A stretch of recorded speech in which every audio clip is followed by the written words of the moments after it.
नमस्कार साथियों, all India medical students association United से राष्ट्रीय अध्यक्ष और सीएचओ फेडरेशन भारत से संयोजक संरक्षक आपका भाई भरत बेनीवाल। नमस्कार साथियों, लेकिन सबसे बड़ी बात यह है, सबसे बड़ा दुख इस बात का होता है कि हम लोग रोज़ भागते हैं, इतनी मेहनत करते हैं तुम लोगों के लिए, और तुम में से 1% लोग यानी कि 5200 में से केवल 5-10 लोग जो सिर्फ ग्रुपों में बैठ के बेकार की बकबक करने का काम करते हैं, जो केवल गंदी नाली से निकल के आए हुए कुछ एक गिने चुने कीड़े जिन्होंने इस प्रोफेशन को भी बर्बाद कर दिया। आज लिखित परीक्षा से इस मेडिकल विभाग में भर्तियां नहीं होती ना, उनका मेन रीज़न ये कीड़े जो टांग खींचते हैं संघर्ष करने वाले लोगों का, और ये घर पे बैठे रहते हैं। इनका काम होता है छोटा सा एक वो डायलॉग छोड़ना ग्रुप में और लोगों में नेगेटिविटी बढ़ाना, जिससे हम एकजुट नहीं हो जाएं और हम हमारे प्रोफेशन के लिए काम नहीं कर पाएं। और क्या कहेंगे बैठ के, ये नहीं हुआ, वो नहीं हुआ, तुम मर गए क्या? तुम मर गए या कहीं जाके धंस गए जो तुम आके यहाँ पे लड़ना नहीं जानते? क्या है बताओ तो सही। कौन? मैं एक एक का इलाज करना भी जानता हूँ, डिटेल निकालते हैं हम। 2-3 कीड़े हैं, 2-5 कीड़े हैं, और कुछ के नेतागिरी की फुदफुदी उठी हुई है, और वो सिर्फ अपने 1-2 गुर्गों को या फेक आइडिया बना के रखते हैं या फेक नंबर से डाल देते हैं। मुकदमे ऐसे दर्ज कराऊंगा, नौकरी तो बहुत दूर की बात है, पानी नहीं मांगोगे। और भरत बेनीवाल कहते हैं अच्छों का इलाज किया है मैंने।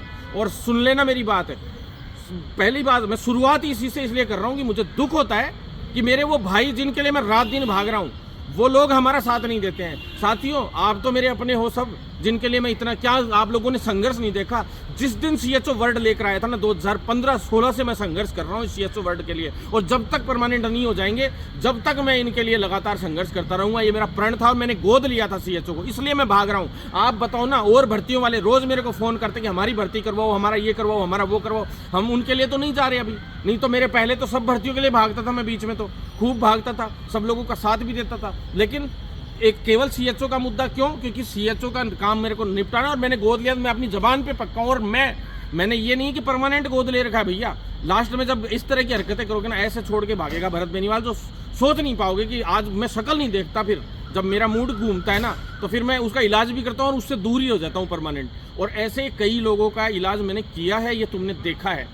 अब एक चीज़ बताओ भाई, 1-2 लोग आज कीड़े कुलबुला रहे थे, उसमें कुछ कुत्ते जो भौंक रहे थे, मैं उनका बात का जवाब देना चाहता हूँ कि ग्रुप में 2-4 हैं जो बोल देते हैं, बाकी तो कोई बोलता ही नहीं, बेचारा परेशान नहीं करते कोई भी, लेकिन होते ही हैं। 5200 में से 2-4-10 तो इस लेवल के आदमी आते ही हैं जिनका खोपड़ी ही 0 लेवल की और गए बीते लेवल की होती है। तो साथियों, मैं बता दूं कि आज मैंने बोला था पहले, मंत्री जी की जिस दिन अप्रूवल हुई उस दिन के बाद मैंने कहा था कि सोमवार शाम तक जो है संभावित है।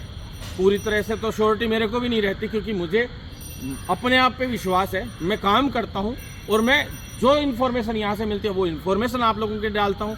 मैं जो दबाव बना सकता हूँ आप लोगों के लिए वो मैं दबाव बनाता हूँ। मैंने एनएचएम एमडी मैडम के वहाँ पे वो उस दिन कुर्सियाँ फेंकी गई, जो बहस हुई अंदर ऑफिस में, बाहर बहस हुई, इतनी ज़बरदस्त बहस हुई, आपने देखा। उसके 2 दिन बाद तुम्हारे लिए लिंक जारी हो गया कैसे भी करके। और मेरे को दर्द था, क्योंकि मेरे को दर्द था मेरे भाइयों को वहाँ 6-6 महीने या 1-1 साल के लिए वहाँ 6 डिस्ट्रिक्टों के अंदर बॉर्डर पे भेज दिया गया। मुझे इस बात का दुख नहीं था कि भाई आप लोगों को युद्ध के दौरान भेजा गया। कोई दिक्कत नहीं है, हम तैयार हैं लड़ने के लिए, युद्ध के लिए, हमारे देश के लिए, जहाँ हमारी ज़रूरत पड़ेगी हम सबसे पहले वहाँ ज्वाइन करने के लिए तैयार है। लेकिन जब सीज फायर हो गया उसके बाद जो उन बच्चों को परेशान किया गया, वापस नहीं भेजा गया, तो मुझे दुख हुआ और मैं वहाँ पहुँचा। और उसके बाद 2 दिन बाद उनकी चॉइस का लिंक खोल दिया गया, 2 से 3 दिन बाद। विश्वास था कि जल्द से जल्द इनको जो है ज्वाइनिंग दे देंगे, लेकिन एक ऐसी एमडी यहाँ पर आके बैठ गई थी जो ना तो काम करती है ना किसी को करने देती है। कोई यहाँ पे काम करना भी चाहता है, कर्मचारी सारी फाइलें बना के ले जाता है, तो वो एब्सेंट हो जाती है 20-20 दिन के लिए। साथियों, ऐसे एमडी आ जाएं और उसके बाद हम लोग लड़ के आप ये ऐसे काम करवा लाएं, ये आप गनीमत मानो। बहुत बड़ा दुर्भाग्य है कि एनएचएम का कि इतने भयंकर लोग, ऐसे लोग जो है घटिया लोग यहाँ आके बैठ गए, जिनकी सिर्फ मानसिकता है कि कोई बर्बाद हो रहा है तो होने दो, कोई कुछ हो रहा है तो होने दो।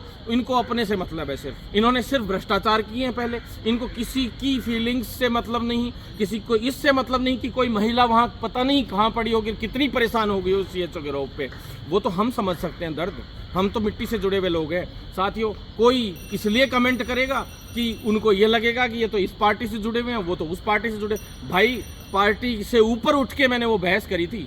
अगर मैं पार्टी से पहले मेरे CHO को तवज्जो नहीं देता ना, तो आज यहाँ खड़ा नहीं होता और यहाँ खुलेआम धमकियार आंदोलन नहीं कर रहा होता। रेगुलर मैं आंदोलन कर रहा हूँ, खुद कहता हूँ सरकार है, फिर तुम सोचो खुद की सरकारों में कौन आंदोलन करता है बताओ। लेकिन हम तो कर रहे हैं ना, जहाँ CHO को जरूरत पड़ती है, जहाँ मेरे मेडिकल विभाग के साथियों को जरूरत पड़ती है। आप लिखित परीक्षा से भी कराऊंगा ये सारी भर्तियाँ, देखना कोई माई का लाल रोक के दिखा देना। और ये जो ये छोटी छोटी सी एक विज्ञप्तियाँ जारी हो रही थी, उन विज्ञप्ति नहीं, वो कमेटी बन गई, उसके लिए लेटर डाल रहे थे, ऐसी हो जाएगी वैसे वो देख लेंगे कैसे हो जाएगी भर्ती, किस तरीके से होगी वो भी देख लेना तुम। वो साथियों हम संघर्ष करते हैं, हमें क्या चाहिए आपसे? क्या आप लोगों ने हमें कभी कोई 2 रुपए दिए या तनख्वाह दे रहे हो आप लोग हमें, कि जो आप लोग हम लोगों के लिए बोलोगे? बोलना है तो तुम अपने MLA के खिलाफ बोलो, अपनी पार्टियों के खिलाफ बोलो, जिन पार्टियों से तुम जुड़े हुए हो, जिनकी वजह से तुम मेरे को उल्टा बोलने की कोशिश करते हो साथियों। या फिर तुम उन लोगों को बोलो जो जातिवाद का गंदगी फैलाने वाले नेता हैं और जिनकी वजह से तुम आज है ना, हो सकता है हमारे खिलाफ कोई गिने चुने लोग बोलते हो। साथियों मैं आपको एक बात बता देना चाहता हूँ, मेरी जाति और धर्म मेरी मेडिकल फील्ड है।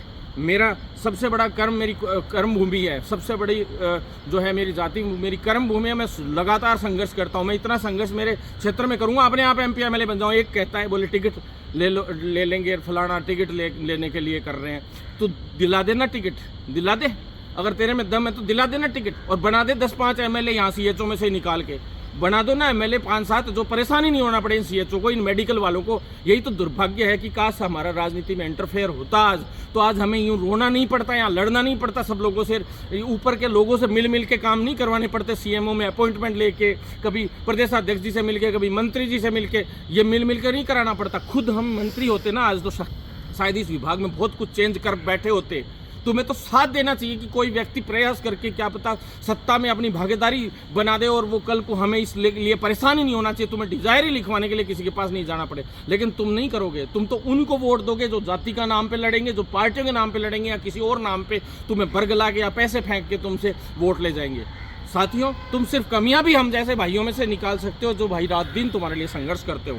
साथियों मैं आपको बता देना चाहता हूँ, आज अभी MD साहब ने बैठक ली, जो नए MD साहब आए हैं डॉक्टर अमित यादव जी, उन्होंने बैठक ली है। कल मैंने वीडियो डाला जल्दी से इन्फॉर्मेशन के, मुझे नहीं पता था कि तुम लोग उसमें इस तरीके की नेगेटिविटी ढूंढते रहते हो क्या, क्योंकि कुछ नेताओं के भी आग लग रही है इसमें। जो ये नेतागिरी बंद हो गई ना, जिनकी दुकानें, क्यों जो एक दिन तो 30 को बुलाता था, हर दूसरे दिन 30 को बुलाता था, उनके भी दिक्कत होती है। मैं बता देता हूँ, उनमें से भी कुछ एक के दिक्कत, सबके नहीं होती है, 2-4 हैं उनमें से, उनके भी दिक्कत है, क्योंकि वो चाहते ही नहीं है कभी कि हाँ आप लोग एकजुट रहो। क्यों भाई, कहाँ चले गए थे उस दिन जब पद में बढ़वा था, जब 1735 इसमें पद थे और मैंने 5261 करा दिए 4 बार बढ़वा के? उस दिन कहाँ थे भाई तुम? आज तुम एक जना कहता क्रेडिट लेने, अरे क्रेडिट तो 2015-16 से लग रहा हूँ मैं इसमें, लोगों को पता नहीं है क्या काहे का क्रेडिट है। क्रेडिट क्या, कैसे जैसे ये सलट जाए ये भर्ती, तो मैं मेरे दूसरे काम करूँ भाई, मेरे पास यही काम थोड़ा ना है। दूसरी बात, उस दिन आते जिस दिन 86.69 इसमें SC ST की कट ऑफ जारी थी इस भर्ती में, यानी पेपर लीक हुआ था और 86.69 इसकी कट ऑफ जारी थी। जब SOG में हमने मुकदमे दर्ज कराए थे और वो मेरिट जो है अधीनस्थ बोर्ड की कमेटी ने पेश की थी SOG के सामने, जिस दम पे हमने इस भर्ती को रद्द करवाया था क्या किसी में दम की 86.69 लिया थे? कितने बड़े स्तर पे पेपर लीक हुआ था, हमने भर्ती रद्द कराई। पूरी प्रोसेस भर्ती की 1 से 1.25 साल में दोबारा से कंप्लीट करवाई है। आप देख लेना खोल के इस चीज को, कब से दोबारा से फॉर्म भरे गए, इसमें करेक्शन किए गए, इस भर्ती में करेक्शन के लिए फॉर्म खोले गए दोबारा से, और पूरी प्रोसेसिंग वापस से हुई है, भर्ती परीक्षा वापस से हुई है, सारी की सारी। DV अटक गया, कौन गया DV में? पहले उन्होंने ऑनलाइन इंप्लीमेंट कर दिया, फिर हमने कहा कि ऑफलाइन ही करो, आप तो चालू करो, नहीं तो अटक गया था तुम्हारा तो मामला। 5-5 महीने तो तुम्हारे DV में लग गए, 4-4 5-5 महीने। फिर हमने कहा तुमने जो DV में टाइम वेस्ट किया उसको कवर करके और हमारा रिजल्ट जल्दी जारी करो, रिजल्ट जल्दी जारी करवाया। अधीनस्थ बोर्ड को यह भर्ती दिलवाई ताकि फर्जीवाड़ा नहीं हो, उल्टा उसमें भी फर्जीवाड़ा हो गया, क्योंकि पिछली भर्ती का अंजाम आपने देख ही लिया था कि क्या हालात हुए थे जो NHM ने खुद ने करवाई थी। 5 महीने में उस भर्ती को मैंने निपटा दिया था आंदोलन कर करके, लेकिन क्या करते, लेकिन क्या करते। अब एनएस बोर्ड में इतनी भर्तियां रहती, लाइन वाइज नंबर आता, लेकिन कम से कम फेयरनेस तो हुई।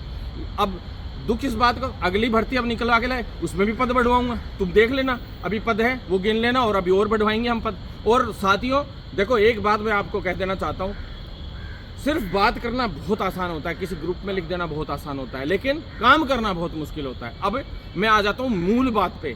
जो बात थी, मेरे मन में भड़ास थी, मुझे दुख था कि मैं किसके लिए लड़ रहा हूँ, इसलिए मैंने ये बातें सारी बोली। अब मैं आपको क्लियर बात बताता हूँ साथियों। देखो, मैं कल की भी नहीं कहूँगा, मैं नहीं कहूँगा बुधवार को, कल बुधवार था ना, बुधवार है ना, मैं कल की भी नहीं कहूँगा। मैं जो भाषा बोलता हूँ वो इनकी भाषा बोलता हूँ, जो ये हमें बताते हैं उसके अकॉर्डिंग हम बताते हैं। हम खुद अगर हो ना, जैसे मेरे हाथ में बटन हो, मैं अब बटन दबा दूँ, सबको ज्वाइनिंग दे दूँ 2 मिनट में, और 2 मिनट में यहाँ से रिलीव करवा लूँ। इतनी हिम्मत होती अगर आज हम लोगों में कि भाई हम खुद मंत्री होते, तब होती है हिम्मत। फिर भी हमने दबाव बना के इतनी मजबूती से जो है लिंक खुलवा दिए। 14 तारीख को लास्ट डेट थी ब्रिज कोर्स वाली। फिर गलतियां कौन करते हैं, हमारे ही कुछ भाई गलती करते, तो वो आज हम भुगत रहे हैं। क्या कि 2019-20 का जो है वो सर्टिफिकेट फर्जी निकल गए, अब उनकी जांचें हुई, उनका जवाब तो आरयूएच से मांगेंगे, तो सरकारी डिपार्टमेंट भैया 3 जाके वहाँ से जवाब भिजवाएं कि वो निरस्त कर दिया, फलाना कर दिया, धिकाना कर दिया। फिर डीम्ड यूनिवर्सिटियों के वेरिफिकेशन आदेश ज़्यादा, हम फ़ोन करवा भाई करवाओ भाई, तुम्हारा वेरिफिकेशन तुम्हारा बिच रहा है, तुम्हारा ऐसे कर करके हम लोग वेरिफिकेशन करवा रहे हैं। तुमको मैंने जो डेटें बोली कि कमेटी की इतने तारीख को ब्रिज कोर्स के लिए बैठक हुई, इतने तारीख वो की वो बैठकों के सारे डॉक्यूमेंट्स यहाँ दिखवा के भेजे, क्या नहीं करके छोड़ा। जो तुम 2 दिन लेट हो जाए, 5 दिन लेट हो जाए, या 20 दिन लेट हो जाए, तो तुम्हारे भाई को कहने के हकदार कहाँ से आ गए। जो तुम कैसे बोल सकते हो अपने भाई को नेगेटिव, कोई भी 2-4 लोग जो बोलते हैं, तुम्हें शर्म नहीं आती। तुम्हारे माता पिता के बाद शायद तीसरा तुम्हारा बड़ा भाई होगा जो तुम्हारा ध्यान रख रहा हो, इस भर्ती को इतनी स्पीडली काम करा रहा है, तुम्हारे निस्वार्थ भाव से हम काम कर रहे हैं। तो ये नहीं है कि किसी की सुन लेंगे, चाहे जिस टटपून जिएगी हम लोग सुन लेंगे। तो साथियों, आप लोग साथ दोगे तो 100% बहुत कुछ हो जाएगा। मैंने तो ये तक लिख दिया कि भाई अब आते ही एमडी का गला थोड़ा ना पकड़ लें यहाँ पे भाई।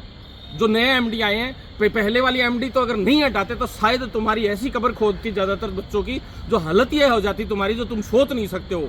उसके क्या, जो इंसान कम्युनिटी हेल्थ ऑफिसर वर्ड से इतनी नफरत करती है शुरू से, भाई डॉक्टर्स नफरत करते हैं कुछ एक, लेकिन मुझे नहीं पता था कि ये आईएमए की पुरानी पदाधिकारी रही हुई है इंडियन मेडिकल एसोसिएशन की, और वो नहीं चाहती कि जूनियर डॉक्टर्स के रूप में नर्सेज को अधिकार दिया जाए, उनको दवा लिखने का अधिकार दिया जाए। वो कैडर की फाइल नहीं चलने दे रही। यहाँ पे इतनी दिक्कतें आ रही कि पहले कैडर की 4200 ग्रेड पे की हमने जो फाइल चलाई उसी को वापस मूव करवाने लग गई। 4800 ग्रेड पे की फाइल को रोके बैठी है, दिल्ली से मार्गदर्शन नहीं मांग रही। आप सोचो वो क्या हालात सीएचओ की करती, जो कम्युनिटी हेल्थ ऑफिसर वर्ड की बजाय कम्युनिटी हेल्थ वर्कर या कम्युनिटी हेल्थ असिस्टेंट के नाम से जो है कैडर बनवाना चाहती है। उस आईएएस को हम यहाँ रख देते तो क्या हालात होते, तुम खुद सोचो। आगे तुम्हारा भविष्य क्या होता। 2 दिन लेट हो गए, लेकिन मुझे नहीं पता था कि आईएएस की लिस्ट अब भी तुरंत आ जाएगी। हम तो ट्रांसफर के लिए लगे हुए थे ना, कि जो अभी आईएएस की अभी छोटी मोटी लिस्ट आए उसमें इसका ट्रांसफर हो जाए। और आपको भी पता है जो एनएचएम की जो पोस्ट है ना एमडी की, उस पोस्ट पे लोग जैक लगा के आते हैं, लेकिन जब उनको खिसकाया जाता है ना, कितनी ताकत लगती है। तुम सोचना, बड़ी बड़ी पोस्टें होती है ना ये, इन पे लोग जैक लगाते हैं आईएएस लेवल के भी, कि हम इस पोस्ट पे जाके बैठे। साथियों, इतना आसान नहीं था जो जितना लग रहा है कि हटा दिया, बस 2 मिनट में एक ट्वीट लिख के डाल दिया, हट गए होंगे। बहुत जोर आया साथियों, और बहुत मेहनत से हमने काम किए साथियों। जब वो हटी है तो ये तो कंफर्म मानो आप कि 2 से 3 दिन तो नया आईएएस ज्वाइन करता है ना, 2 से 3 दिन तो वो देखेगा उस लिस्ट को, चाहे मंत्री जी ने अप्रूवल की होगी या सीएम ने अप्रूवल की होगी, तुरंत नहीं डाल सकता। क्योंकि भाई साहब आपको भी पता है कि कल को उसमें 2 नाम एक्स्ट्रा कोई जोड़ दे, कोई उल्टे सीधे जोड़ दे, कुछ और कारिस्तानी हो जाए, कोई आदेश में कोई नेगेटिव एक छोटी सी लाइन डल जाए गलती से और वो डाल दे, और कल कोर्ट पे स्टे आ जाए, तुम्हारी तो एस्तेसी हो गई, साथ में इस अधिकारी की भी एस्तेसी हो गई। तूने फर्जीवाड़ा कैसे करा, तुम्हें पता है ना। तुम जाओ और तुम्हारे सामने कोई कागज रख दे, सीधे साइन करवा के डाल दे, भाई ये चीज कर दे, कोई वायरल कर दे, तो क्या कर लो तुम। थोड़ी बहुत तो समझ होगी छोटे भाइयों, थोड़ी बहुत तो समझ होगी किसी में। जो समझदार है वो तो बात ही नहीं करते ऐसी। जो ना समझ है ना, जिनका लेवल ही नहीं था सीएचओ के बनने के लायक है, वो जरूर बोलेंगे। हाँ, वो लोग जरूर बेचारे कई जो बहुत ज्यादा परेशान है वो जरूर बोलते हैं क्योंकि उनको दुख होता है, वो परेशान है, मैं मानता हूँ। लेकिन कुछ ऐसे वाले लोग जो समझ ही नहीं पा रहे हैं और बिना समझ के ही इस तरह की बातें करते हो, जिनको यही नहीं पता एनएचएम एमडी क्या होता है, पीडी क्या होता है, इस विभाग में काम कैसे होते हैं, इनके ऊपर का पद क्या होता है, सेक्रेटरी लेवल होता है गायत्री राठौड़ मैडम का, या उससे ऊपर क्या लेवल होता है, उनको पता ही नहीं है प्रोसेसिंग कैसे होती है। फाइल यूं ही थोड़ा ना 1 मिनट में चली गई, आ गई, बस हो गया काम। मजाक नहीं है भैया, बहुत बड़े काम होते हैं। ज्वाइनिंग दी जा रही है, पोस्टिंग 2 आदमी या 1 आदमी का भी नाम ऊपर डल गया ना, जिंदगी भर उसकी जो सैलरी होगी ना वो आईएएस को देनी पड़ जाएगी, ये हालत हो जाती है। और हम लोग अपने घर में आज किसी की डेथ हो जाती है, हमें 2 महीने तक हम घर से निकलने में लग जाता है। मंत्री जी आए थे, उनकी वाइफ की डेथ हो गई, तो जो है आते ही क्या आंदोलन कर दें हम हैं? कुछ लोग कह रहे थे अभी आंदोलन, अरे भाइयों तुम एक बात बताओ, आते ही उसने दूसरे दिन तीसरे दिन तो अप्रूवल दे ही दी, उससे पहले जो है सारा काम पिछले शुक्रवार से पिछले शुक्रवार को कंप्लीट पड़ा था, अब तक क्यों अटका? 15-20 दिन तक वो छुट्टी पे रहती है एमडी मैडम, वो रहती है। उसके बाद आप देख लो, ये वो मंत्री जी की एक तरीके से मान नहीं रही थी, आपको दिख ही रहा था वो तो सारा, अगर मानती तो अब तक शायद काम ही हो जाती है, तो हमने लठ बजा बजा के मंगवाए सारे काम। दूसरी बात, ऊपरी लेवल से भी मानती होगी, लेकिन मानती तो शायद आज हटती भी नहीं, ये भी आपको पता है। तीसरी बात जो है मुख्य रूप से कि साथियों, ये ज्वाइनिंग जो है आप लोगों की होने जा रही है, कल की बोली है इन्होंने, लेकिन मुझे विश्वास नहीं है कल का भी। मुझे तो फिर भी ये लगता है कि फिर भी है ना, टेक्निकल इशू हो जाए, कोई और बात हो जाए तो परसों तक जाएगी बात। मैं आपको क्लियर कह रहा हूँ, फिर कोई डायलॉगबाजी करेगा, मैं मेरी तरफ से कोई शॉर्टी नहीं दूंगा किसी चीज़ की। मैं इतनी शॉर्टी दे सकता हूँ कि भी परसों कल तक नहीं हो तो 1 दिन का गैप दे दो और उससे अगले दिन आंदोलन, क्योंकि कल की कल मान लो कल को टेक्निकल इशू हो जाए और परसों कोई बात फंस जाए छोटी मोटी, परसों आती हो सुबह दोपहर तक, और अपन बैठ जाए यहाँ पे क्या आंदोलन पे, और नए आईएएस आए हैं डॉक्टर अमित यादव जी, और वो शुरुआत में आते ही तुमसे चिढ़ जाएं, तुम्हारी क्या रगड़ाई शुरू होगी, तुम खुद नहीं सोच पाओगे। तुम अपना फ्यूचर सोच के जरूर इस चीज़ को सोचना एक बार कि भरत बेनीवाल किस तरीके से, कितनी दिमाग से चलता है और कितनी रणनीति से काम करता है। साथियों, वो रणनीति थी जो हमने धमकियां दे दे के, इतनी धमकियां दे दे के जो है तुम्हारे काम करवा लिए। सबको पता है कि आंदोलन पे बैठेगा, तो जब भी ब्रिज कोर्स के लिंक कब ओपन हुआ, जिस दिन मैंने कह रखा था कि भी मैं आज कल सुबह आंदोलन पे बैठ जाऊंगा, हर हाल में बुधवार को बैठ जाऊंगा, और बुधवार को सुबह 10:30 बजे जो है लिंक खोल दिया जाता है। उनको पता है वो 11-12 बजे तक आ जाएगा यहाँ पे आंदोलन पे। तो साथियों, सब तरीके से अब अलग अलग बैठते रहे, बीच में साथ तो किसी ने ढंग से दिया ही नहीं ना। लग रहा था तो अकेला भाई लग रहा था, और कुछ गिने साथी लोग आए यहाँ पे, गिनी चुनी बार आए। उन साथियों को मैं धन्यवाद देता हूँ कि वो कम से कम जागरूक साथी जो इतनी दूर दूर से आए। लेकिन साथियों, एकजुट रहो, एक दूसरे के प्रति कमेंटबाजी कम किया करो, कमेंटबाजी करनी है इनके खिलाफ किया करो, इनको खूब घेरा करो। लेकिन ये भी नहीं है कि पीडी सर को बार बार आप लोग फ़ोन कर करके क्या साबित कर दोगे, इससे क्या साबित हो जाएगा? चिढ़ जाएगा वो, चिढ़ जाएंगे वो लोग। और तुम लोगों की जो करवाना भी चाहेगा ना, वो कल करवाना चाहता है वो आदमी ही जो पीडी सर है, वो लग रहे हैं कैसे भी करके जो तुम्हारा कल जारी हो जाए। मैंने इतने दिन तो पीडी सर के पक्ष में नहीं बोला, इतने दिन तो बहुत खिलाफ बोल रहा था मैं, लेकिन अब मैंने पक्ष में क्यों बोला? क्योंकि अब रियल में काम कर रहे हैं वो लोग, इसलिए मैंने बोला। और अगर काम नहीं कर रहे होते तो मैंने उनके चैम्बर के सामने भी बैठा और इतनी बदतमीजी से भी मैंने बात करी, आप सबको पता है इस बात का। साथियों, जब गलत होता है व्यक्ति, तो उसके बाद में ना तो पार्टी देखता हूँ, ना मैं कोई जाति धर्म देखता हूँ, ना कोई समाज सिस्टम देखता हूँ, मैं अटैक करता हूँ सीधा। और मेरा सीधा सपाट एक नियम है, मेरे कोई चीज़ लागू नहीं होती, जहाँ गलत हो रहा है वहाँ सीधा अटैक करता है भरत बेनीवाल। और अटैक करने के लिए हर तरीके से तैयार भी हूँ अभी भी। अगर कल का दिन दिया है इन्होंने, कल तक जो है कल का दिन दिया नहीं है इन्होंने, कल का दिन बता रखा है पीडी सर ने कि मैं कैसे भी करके मंगलवार या बुधवार तक, नए आईएएस भैया देखने में समय लगता है, फिर भी पीडी सर ने ये बोल रखा है कि नए आईएएस आए, फिर भी हम कोशिश करके जो है मंगलवार बुधवार तक उनसे जो है करवाई देंगे कैसे न कैसे करके, ये बोला था उन्होंने। और वैसे का वैसे मैंने ट्वीट में लिख के डाल दिया कि बुधवार तक आप लोगों की सूची जारी हो जाएगी, हमें जो बोलेंगे वो वैसे के वैसे डाल देंगे। अब फिर मान लो कोई छोटी मोटी टेक्निकल इशू हो जाए तो 1 आध दिन ऊपर नीचे भी हो जाता है। लेकिन साथियों, ऐसे करते करते 20-25 दिन, 1 महीना निकल गया। हमें दुख होता है इस बात का, हमें भी दुख होता है। हम कोई पागल नहीं है जो यहाँ पूरे दिन खड़े हैं। यहाँ रात हो गई यार, 8:30-9 बज गए यार। हम लोग सुबह से, अब मीटिंगें खत्म हुई हैं इन लोगों की, हम सुबह से ये इंतजार कर रहे हैं कि क्या पता क्या फैसला होगा, क्या फैसला हो। हम आपसे ज़्यादा धक धक तो हमें हो रही है यहाँ पे, हम इतना परेशान हो रहे हैं। हमें भी 50 काम है यार, 500 काम है बीच में, फिर 2 काम निपटा के आते, फिर यहाँ आ जाते हैं, फिर 3 काम निपटा के आते, फिर यहाँ आ जाते हैं। इतना सारा काम करना पड़ता है, बिजनेस भी है हमारे भी, आगे चुनाव भी लड़ने, बहुत कुछ करना है हमें तो। और तुम्हें तो अच्छा खुश होना चाहिए कि कोई लीडर हमारी फील्ड से निकल के जाए और कोई सांसद विधायक बने, मंत्री बने, जो तुम्हारे काम हो 50 तरीके के। आज 50 तरीके से तुम्हारी कोई हेल्प करने वाला व्यक्ति एनी टाइम तुम्हारे साथ खड़ा रहे।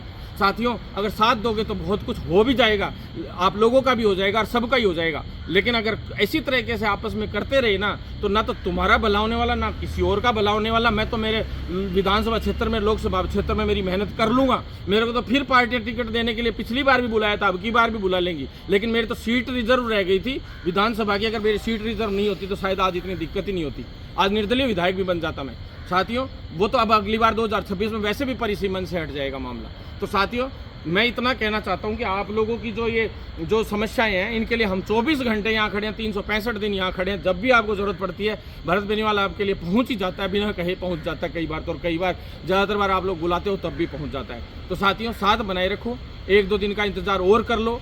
कल का इंतज़ार है, नए आईएएस का आते ही हम उसके खिलाफ प्रदर्शन नहीं कर सकते। कल ही अगर प्रदर्शन परसों करके बैठ गए तो आईएएस भी ये कहेगा कि यार मैं तो कल ज्वाइन किया है, तुम मेरे आते ही पीछे पड़ गए, और वो नेगेटिव तुम लोगों से हो जाएगा। भविष्य में आपको ज़िंदगी भर इनके नीचे नौकरी करनी, इनके साथ नौकरी करनी, इनके टीम में काम करना है, तो आप लोग हमेशा के लिए इनके लिए नेगेटिव साबित हो जाओगे। फिर सीएचओ का आने वाले भविष्य में जो कभी इंसेंटिव अटकेगा, कभी सैलरी अटकेगी, कभी कुछ और अटकेगा, फिर दिक्कतें आएंगी। तो इसलिए इन चंद दिनों के चक्कर में हमेशा का व्यवहार खराब मत करना।